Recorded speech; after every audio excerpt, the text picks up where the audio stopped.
I made a trip to Whispering Pines a few months ago. I thought a road trip would spark ideas for my next article. I was looking for quiet, away from the city noise. Little did I know what I would find. When I first arrived, the town had an old feel.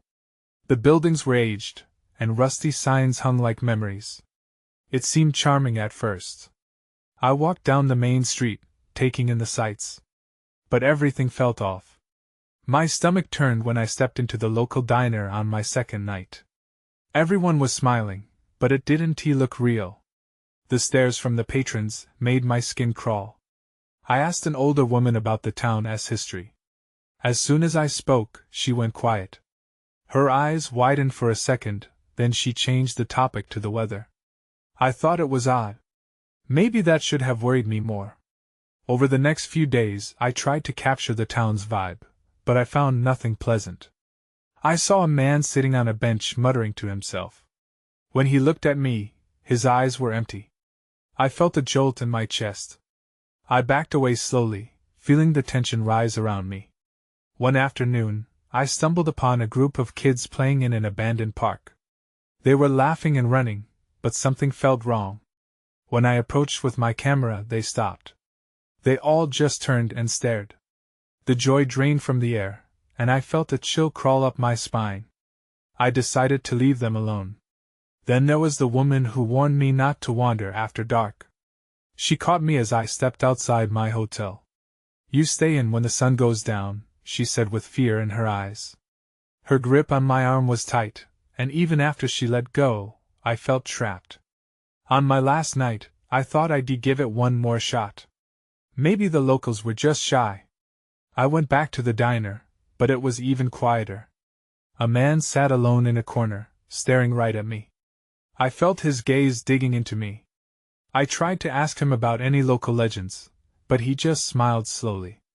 His eyes shifted to something behind me, and I turned quickly. No one was there. That was when I felt that something was very wrong. A chill ran down my neck. I heard footsteps coming closer. I spun around, but nothing. It felt like I was being watched. My heart raced as I looked back at the diner. The weirdness wrapped around me. I could feel the tension in the air, thick and suffocating. The quiet wasn't normal. Were they hiding something? I wanted to leave, but part of me didn't want to run away. I still don't know what it was, but I couldn't shake the feeling I had stumbled into something dark. Whispering Pines is a town I'll never forget. The forced smiles, the nervous glances, the warnings, it all feels like a bad dream. I left early the next morning. I don't know if I'll ever find the words to explain what happened there. The drive home felt longer than it should have. I couldn't shake off the images from Whispering Pines. The smiles, the stares, the strange conversations haunted me. The radio played quietly, but the music faded into the background. All I could think about was the unease that settled in my gut. Back in the city, life moved on without missing a beat. I tried to get back to my routine, but I kept thinking about what I'd seen. My reporter instincts kicked in. I needed to uncover the truth about that town. Maybe it was a good story worth telling if I could figure out what the story was. A week later, I sat at my desk, staring at my blank screen. I decided to dig up more information about Whispering Pines. I browsed the internet, looking for anything related to the town. A few articles popped up, mostly about its history as a logging community. There were ghost stories, but they seemed like silly tales spun for tourists. I felt drawn to it, but I needed something concrete. It was then I found a forum post from someone who claimed to have lived in Whispering Pines. They described bizarre occurrences, like strange noises at night and people disappearing. The comments screamed about the town as if they were trying to warn anyone thinking of visiting. But beneath all the fear, I spotted someone who claimed to be a local. They mentioned meeting up with people interested in the town's real history. My heart raced as I typed a response, desperately hoping they would contact me. I needed to know more. Hours passed before I finally received a reply. The user suggested meeting at a diner in a nearby town. They claimed they had secrets to share, things that could explain the odd atmosphere I'd sensed. I felt a mix of unease and excitement. The next afternoon, I drove to the diner. The sun hung high, bathing everything in light. It felt downright normal compared to Whispering Pines. I sat at a booth, fidgeting with my napkin, waiting for the local. Then, a woman entered. Her hair was messy, but her eyes held a keen intensity. She walked straight over to me.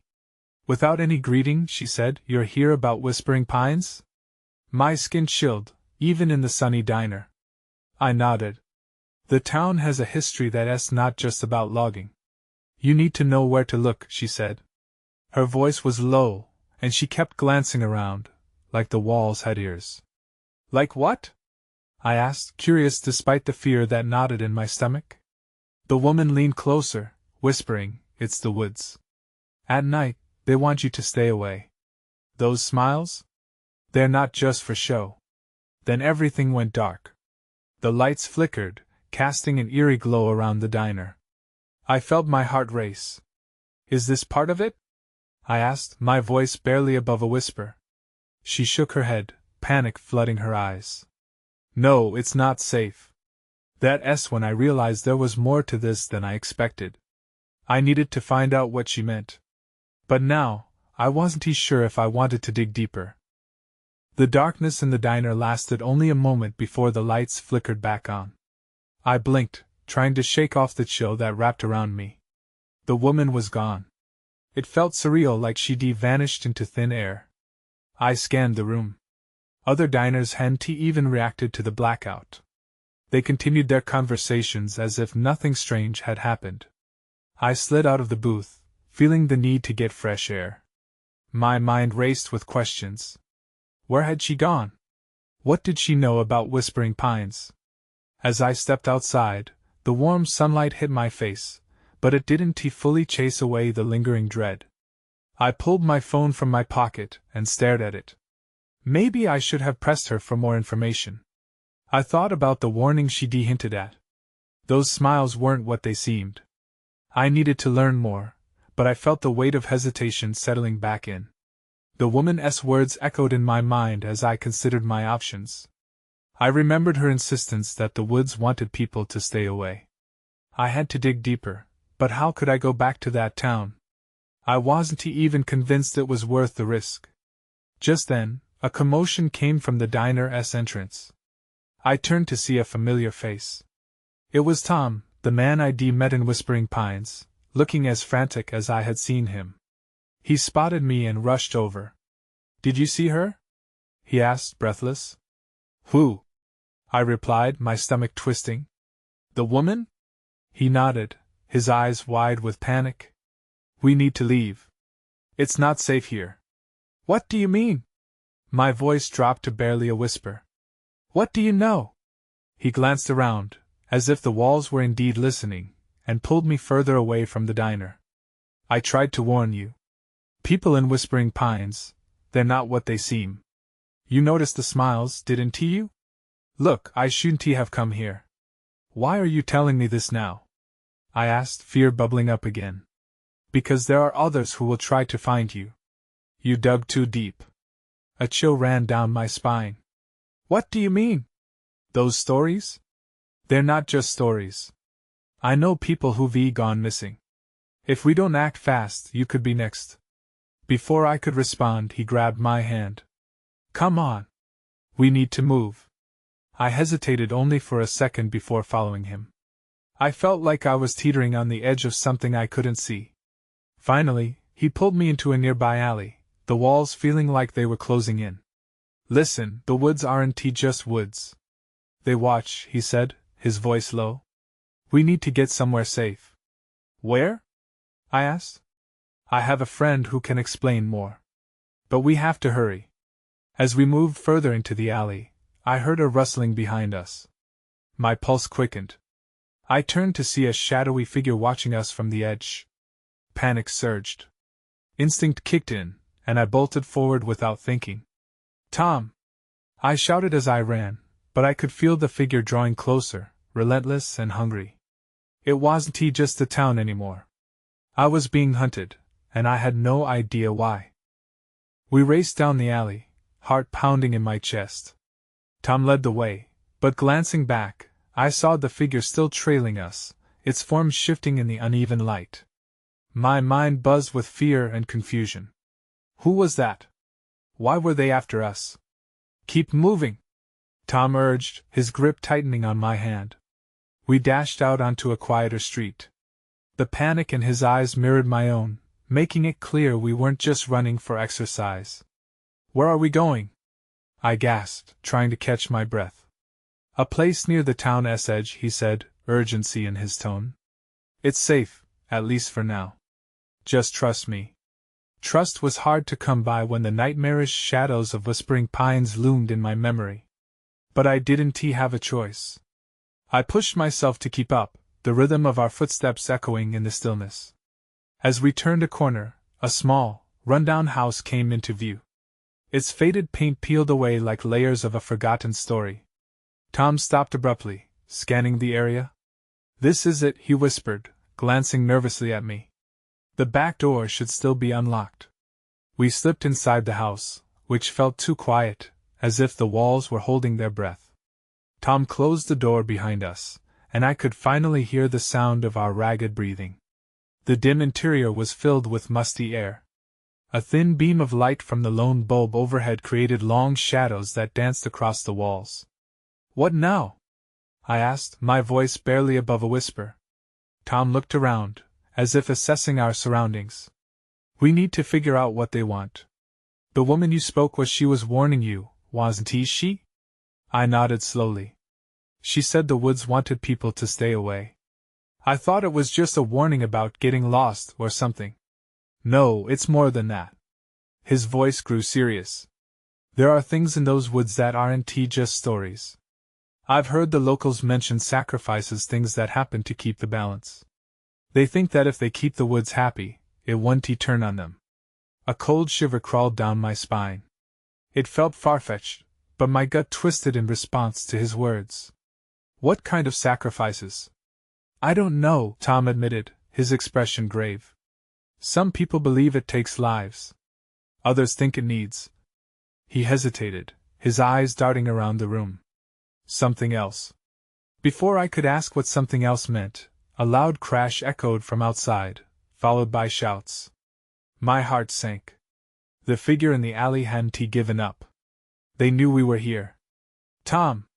I cried, panic rising in my throat. We can't stay here. He nodded, resolute. We need to find another way out. That back window might lead to the garden. I turned toward the rear of the house, my mind racing. This was escalating out of control, but my instincts were screaming. If we didn't escape soon, we could be facing more than just the threats of a single figure. That's when I saw an old photo on the wall. It had a group of smiling faces, but something in those smiles felt wrong. My chest tightened as I recognized a familiar face among them. It was the woman from the diner.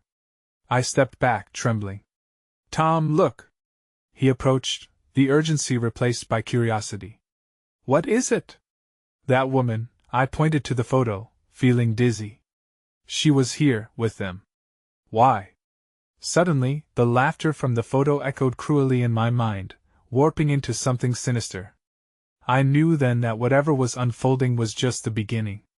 As I turned to Tom, I realized this was no ordinary small town. We were in deeper than I thought, and the woods were beginning to close in. We had no time to waste. I spun back to the photo, trying to shake off the disorienting feeling. What if she's connected to whatever is happening? I wondered aloud. Tom's expression turned anxious again. We can't focus on her right now. We need to find a way out. Just then, a loud crash echoed from the front of the house, sharper this time. Someone had forced their way in. Tom and I exchanged frantic glances. I felt the creeping dread settle in as I tiptoed towards the back window. I'll check if it's open, I whispered, careful not to make a sound. I pushed against the frame, and my heart sank when it wouldn't budge. It's stuck, I hissed, desperation rising in my throat. Here, let me try, Tom said, but before he could move, the sound of heavy footsteps approached, and I could hear muffled voices threatening to burst through the front door. Listen, I said, pressing my ear against the window. They're coming. We need to hide. Tom grabbed my wrist and led me to a small closet by the wall. We squeezed inside, and I held my breath, straining to hear the commotion outside. The thuds of boots against the floor reverberated, and then the shouting grew louder. "If they're in here, we'll find them," one voice yelled. It sounded familiar, as if I had heard it before somewhere in town. "What do they even want?" I whispered, hardly able to form the words.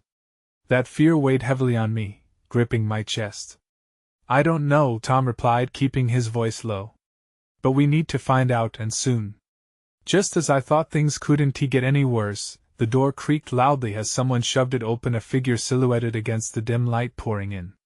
My breath stuttered in my throat. "Check everywhere," the voice ordered. The figure stepped into the room, the shadows revealing their face, and my heart dropped. It was the same man from the diner. He looked different now. His eyes burned with intent. "They were here," he shouted back to the others, urgency in his tone. "If we don't stop them," he trailed off. I glanced at Tom, panic morphing into determination. "We have to escape. Now!" We lingered silently as he barked orders to the others, his urgency laced with desperation. I closed my eyes, willing myself to think. The back window was still my only hope, but if they were checking the rooms, we didn't have much time left. Then, just as Tom and I prepared to make a break for it, I noticed something glimmering on the floor near our hiding spot. My heart raced. It was a silver pendant, shaped like a pine tree, almost identical to the ones worn by the locals. A chill crawled over me, a dangerous connection was forming in my mind. "Tom, look!" I whispered, pointing it out. He frowned, then suddenly, a loud crash drew our attention back. The closet door creaked open slightly, and I felt my heart drop. Had they found us? The fear surged within me, but there was no time. We had to act. Before we could think further, the other figure moved into the room, and I realized then this was about to get much worse. As the figure stepped further into the room, the light caught the pendant, illuminating its edges. My fingers grazed its surface, and a jolt of recognition surged through me. This was not just a piece of jewelry, it was a symbol. A warning? A curse? I couldn't tell. Tom's gaze pierced through me. "We can't stay here," he urged, but the looming figure paused in thought, scanning the room. "There is something off about this place," the man said, his voice low, almost contemplative. "They've come back." He scanned the walls, oblivious to the fact that Tom and I were crouched just a few feet away. "Who is he talking about?" I whispered to Tom, fear crawling up my spine. Tom shrugged, his eyes wide. "I don't know, but we need to move." Just then, the door creaked again as another figure stepped into the room. My breath caught in my throat. What seemed to be an oversized silhouette caught the light, revealing a bulky man with a grim expression, armed with a flashlight that scanned the corners like a hunting dog searching for prey. "There's no way they could be gone far." The new voice was gravelly, and I recognized it as belonging to one of the men from the diner, the one who sat at the bar, eyeing me with suspicion. "Then check behind the closet." The first man barked, his urgency unmistakable. Panic surged through me. We were out of time. I had to act, and fast. "Tom, I have an idea," I whispered, trying to keep my voice steady. "When they check the closet, we'll push our way out the back if we can. We have to use the window." "But what if they catch us?" He looked terrified. "They're going to catch us if we stay here," I replied, clenching my teeth. "We can't just wait for them to find us." The men outside were shuffling closer. My heart raced, and I could almost taste the metal tang of fear. "Get ready," I said, trying to ignore the shaking in my voice. Tom nodded, his eyes darting. We glued our ears to the door, each loud thud sending jolts of adrenaline coursing through us. A moment later, the closet door creaked open fully, revealing the bright glare from the flashlight. "Nothing here," the heavy figure grumbled. "Check the corners. They have to be around," the first man insisted. My pulse quickened. This was it. Taking a deep breath, I pushed the door on Tom's signal. We slipped out from behind the closet and made a break for it. But just as we reached the doorway, the second man turned. "Hey!" he shouted, raising the flashlight. I didn't allow myself to think. I bolted towards the back of the house, tugging Tom behind me. We reached the back window, and I hurled my shoulder against the frame, adrenaline surging as the glass finally gave way. "Go! Get through!" I screamed, shoving Tom through the gap. Just as I was about to follow him, a hand grabbed my ankle, and I screamed. "I found them!" The man's voice echoed behind me. I twisted in a panic, preparing to fight back, but then everything went dark. The world around me faded into silence, swallowed by a void as I struggled against the grip tightening around me. I was losing my grip on reality, and all hope seemed to drain away. I woke up in a cold sweat, the scent of damp earth filling my lungs. It took a moment for my eyes to adjust, but I realized I was lying on the ground outside, the moonlight illuminating scattered leaves around me. My heart raced as the memory of the man's grip flashed through my mind. I bolted upright, scanning my surroundings. "Tom?" My voice trembled. I pushed to my feet, dizzy and disoriented. The night air was thick, tension humming like electricity. I needed to find him. I stumbled towards the faint glow of a nearby street lamp, the only source of light in the otherwise shadowy landscape. My pulse pounded in my ears. Had they caught him? The street was empty. I felt so exposed, too vulnerable out here alone. Just as despair began to creep in, I heard a faint rustling behind a cluster of bushes. I turned, heart in my throat. "Tom?" Nothing. Just a stillness that sent chills down my spine. The silence stretched, leaving me on edge. Then I heard it again. This time I wasn't imagining things. "Over here!" Tom's voice quivered from the darkness, and relief flooded me. I rushed to the edge of the bushes, finding him crouched low, eyes darting around. "Are they still searching?" I whispered, crouching down beside him. Tom shook his head, his face pale. "I don't think so. I got away before they found me." "Where are we?" I asked, my breath still ragged. "Headed toward the park," he replied, glancing nervously over his shoulder. "I thought it would be safer away from that house. We can hide out here for a while." Before I could respond, shadows shifted in the distance. A group of figures was emerging from the darkness, moving toward us. I felt my heart stop. "There they are!" one of the men shouted. The flashlight beams sliced through the night, illuminating trees and grass as they scanned for us. Panic surged through me again. I looked at Tom, his eyes wide with fear. "We can't stay here. We have to move." We bolted into the trees, hoping the foliage would hide us. I wasn't sure where we were going, but the urgency pushed us forward. My legs churned, adrenaline fueling my every step. After what felt like an eternity of running, we ducked behind a thick oak, gasping for air. The voices faded, but only slightly. I could still hear the crunch of leaves and soft whispers as the men searched nearby. I pressed my back against the trunk, trying to quiet my racing thoughts. "They're looking for something," I whispered. "But what?" Tom's face paled further. "The pendant, it has to be important to them. Maybe they think we know something." "Know what?" I shot back, my mind racing. I could still feel the pendant's weight against my chest like a burning reminder of what we stumbled into. Suddenly, a voice echoed from across the park. "They went this way. Keep searching." That's when I saw it, a flicker of movement out of the corner of my eye. A figure was standing at the edge of the trees, watching us closely. I could barely see the face, but a rush of instinct screamed that it wasn't friendly. "Tom," I began, but his gaze fixed on the figure. What had we gotten ourselves into? And who was that watching us? The figure stepped forward, revealing a woman dressed in dark clothing, her expression unreadable. I felt my heart drop. She knew we were there, and any hope of slipping away unnoticed evaporated. "Wait!" I called out, but my voice was hoarse. I had no idea if she was with the men or just another frightened bystander. Tom looked at me, dread etched on his face. The woman raised her hands slowly, palms up. "I won't hurt you," she said, her voice low but urgent. But you need to trust me. Trust you? I replied, incredulous. We've just been chased by men with flashlights. Who are you?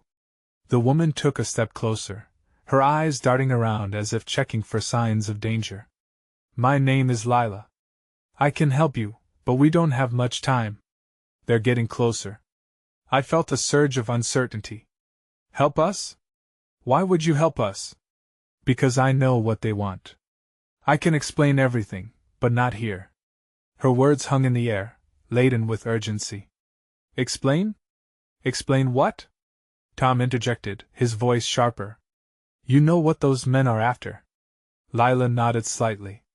Yes, and it's more dangerous than you think. The pendant you have, it's part of something much larger. We have to move, now. Before I could process her words, the distant sound of footsteps approached. I grabbed Tom's arm and urged him to move. We don't have a choice. Let us go with her. We followed Lila further into the trees, my heart pounding with every crunch of grass beneath our feet. She led us deeper into the underbrush, glancing back frequently to ensure we weren't being followed. Do you know where we're going? I asked in a whisper, trying to keep my voice steady. There's an old cabin nearby. It's hidden, she replied. We can hide there until it's safer. But you need to keep quiet. I felt a strange mix of hope and fear. Who was this woman, and could we really trust her? The thought gnawed at me, but I knew there was danger behind us, too real to ignore. We reached a clearing, and through the trees, I could see the outline of the cabin. Before we made it to the door, Lila stopped abruptly. Shh!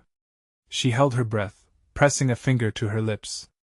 In the distance, the beams from the flashlights sliced through the darkness, almost finding us. My stomach twisted with dread. Make a run for it! She hissed suddenly, propelling us toward the cabin. We sprinted the last few yards, adrenaline surging in my veins as we flung ourselves inside and shut the door behind us. The cabin was dark and cluttered with old furniture, dust motes dancing in the beams of moonlight that filtered through grimy windows. Now what? Tom panted, hands on his knees as he caught his breath.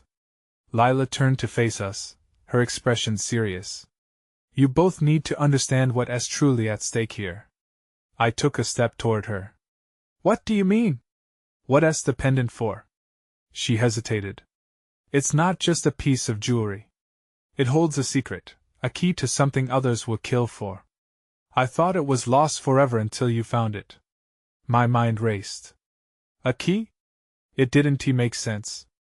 And that meant we had stumbled into something far more dangerous than we had imagined. But before I could ask more, a hard knock echoed from the door. Anyone in there? A voice boomed. I froze. This was no longer just about the pendant. Someone had found us. Panic washed over me like a cold wave. The voice from outside was booming and authoritative, sending shivers down my spine. I exchanged a look with Tom, whose eyes were wide with fear.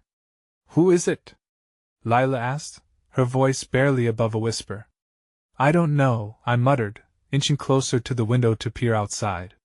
The moonlight barely illuminated the face of a man standing just a few feet from the cabin door. He was broad-shouldered and dressed in a heavy coat, with a flashlight gripped tightly in one hand. Open up! We saw you run inside. The man barked again. We're not here to hurt you. Just want to talk. That doesn't sound reassuring, I muttered under my breath. Lila stepped forward, her jaw set. We can't talk to him. Not yet. Then what do we do? I hissed, my heart racing. Everyone else will be looking for you, Lila said, scanning the room quickly. He might also be one of them. We have to hide. The cabin was cluttered, but we quickly ducked behind a large, dilapidated couch, our breaths coming out shallow and fast. I could hardly hear anything over the pounding in my chest. Tom's leg brushed against mine, sending another wave of tension through me. The man outside was still talking, trying to sound calm, but I could hear the edge of impatience in his voice. Look, we just want to help you. If you're in danger, you need to come outside. And what if he's lying? I whispered, anxiety bubbling within me. I don't know, Lila replied, vulnerability slipping into her voice for the first time. But we can't stay here. Suddenly, a second voice joined the first, rough and gravelly. Cooper, maybe they're just playing with you. We can't waste time. Let us break the door down. My breath caught in my throat. What? No way, I said, the panic now edging into hysteria. Lila placed a firm hand on my mouth to silence me. We have to move. Now. Before I could respond, Lila crawled cautiously towards the back of the cabin.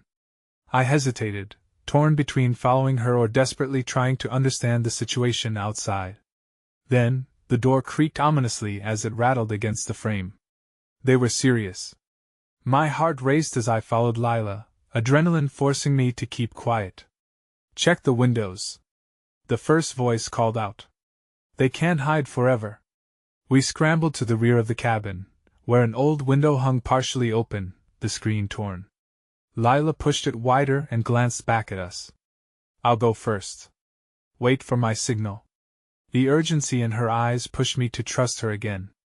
But as she slipped outside, I heard the sound of the door being slammed against the wall. Go! Now! Lila's voice cut through the air. I bolted towards the window just as I heard footsteps crashing through the cabin. Tom followed closely behind. I could see Lila crouched low, scanning the woods, and I felt sick with worry. With one last glance inside the cabin, I dove through the window and landed in the grass, quickly rolling to my feet. Just as I did, I heard a shout from inside. There they are! Now we were truly running for our lives. We sprinted into the trees, the weight of uncertainty pressing down on us with each hurried step. Branches snagged at my clothes, but I didn't care. All that mattered was putting distance between us and the cabin, now a rickety prison bursting with secrets and hidden threats. I could still hear voices yelling behind us, echoing through the woods, but I didn't dare look back. I focused on the path ahead. Where are we going?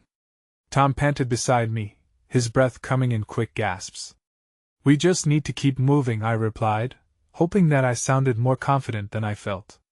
Lila led the way through the tangled underbrush, glancing back periodically to ensure we weren't being pursued. I could feel the adrenaline coursing through me, heightening my senses. Every rustle in the bushes, every snap of a twig, sent a jolt of fear through my body. Were they right on our heels? Right up ahead! Lila suddenly shouted, pointing to a dilapidated shed obscured by thick foliage. We reached it, and she shoved the door open. Quick! She urged. We dashed inside, pressing against the musty walls, trying to catch our breath. The air was thick with the scent of mildew and rotting wood. It felt like stepping into another time altogether. Do you think we lost them? Tom whispered, his eyes darting toward the door. I don't know, I said, pushing down the rising panic. We needed a plan. Lila, what do we do now? She looked at us, her face paler in the dim light. We can't stay here long. They'll be searching everywhere. But we have to figure out what to do next. That pendant, it's more important than you realize. My hand instinctually went to my neck, brushing against the pendant that felt almost warm against my skin. What's so significant about it? I asked, desperation leaking into my voice. Why are they after us? Lila took a deep breath, steadying herself as she prepared to explain. It's a protector, a key to the balance between the town and the woods. The people who inhabit Whispering Pines, they have this pact. They believe that maintaining the balance requires certain sacrifices. The pendant ensures that the spirit of the woods remains appeased. Sacrifices? Tom whispered, horror creeping into his voice. What kind of sacrifices? What do they do? I pressed, my heart racing. I could feel the weight of this truth pressing against my chest, suffocating in its intensity. There are stories, ones that have floated around like shadows in the town. Some believe they need offerings. Others think it's about keeping the spirits satisfied, or that the woods extract their toll in other ways, claiming those who wander too deep. I felt chilled, a realization dawning upon me. You mean people go missing, they actually believe the woods take them? Yes, Lila said, urgency flooding her words. That's why they were after you. They think you discovered something you weren't meant to. Suddenly, the voices outside grew closer, and panic surged in my veins. I reached for the door, glancing at Tom and Lila. We can't stay. We have to find another way out. Just then, a loud crash made us all jump. They were pounding on the front door of the shed, and it felt as if our time was rapidly running out. I could already hear the brittle wood splintering beneath the force. Let us find a window, Lila shouted. We scanned the room for an escape route, frantically. Back there. I pointed to a small window in the back, almost hidden by stacks of crates. Move! Lila commanded, and we dashed toward it, adrenaline propelling us forward. I could barely process what was happening as we pushed the crates aside. Our only hope of survival depended on this fleeting moment. In a flurry of movement, Lila hoisted herself up through the window, and I watched as she landed on her feet outside, scanning for danger. Now! She urged. I followed, climbing through, just as the door cracked open behind us. It splintered under the pressure of the men outside. Go! Tom shouted, barely squeezing through the opening before I pulled him to safety. We stumbled back into the woods, breathless and terrified. It was quiet, too quiet. The shadows felt alive around us, and I could sense their presence as we crept further into the darkened trees. Where to now? Tom asked, glancing around with wide eyes. There's a clearing up ahead, Lila said, her voice firm. We can regroup there. But we need to act fast. They'll be desperate now. We pushed deeper into the darkness, every snap of a twig inflating the fear inside me. As we neared the clearing, I could see the moonlight breaking through the canopy, a small light against the oppressive shadows. Are we okay? Tom asked, glancing over his shoulder. I don't know, I replied honestly, the sense of dread prickling my skin. The clearing opened up before us, a small reprieve from the forest's looming grasp. We paused, catching our breath beneath the open sky. The moon's glow illuminated the pendant, and I felt it pulse slightly against my chest, like a heartbeat. Lila looked around. We can't stay here long. They'll be looking for us. Then what do we do? I asked, desperation climbing within me. We need to find a way to break the bond, Lila said, urgency surging in her voice. There's something in the woods, something that governs the spirit. If we can get to it before they do, it might give us a chance. As she spoke, the trees around us seemed to whisper back, shadows stretching toward us like fingers beckoning in an unseen dance. I took a shaky breath, my heart pounding. So much remained uncertain. The pendant, the woods, the townspeople, nothing felt clear. But it didn't matter. Escape was our only option. Let us go, I said, and together we stepped forward. Just as we moved deeper into the night, the shadows intensified, as though they were watching, a reminder that the mysteries entwined with whispering pines were far from over.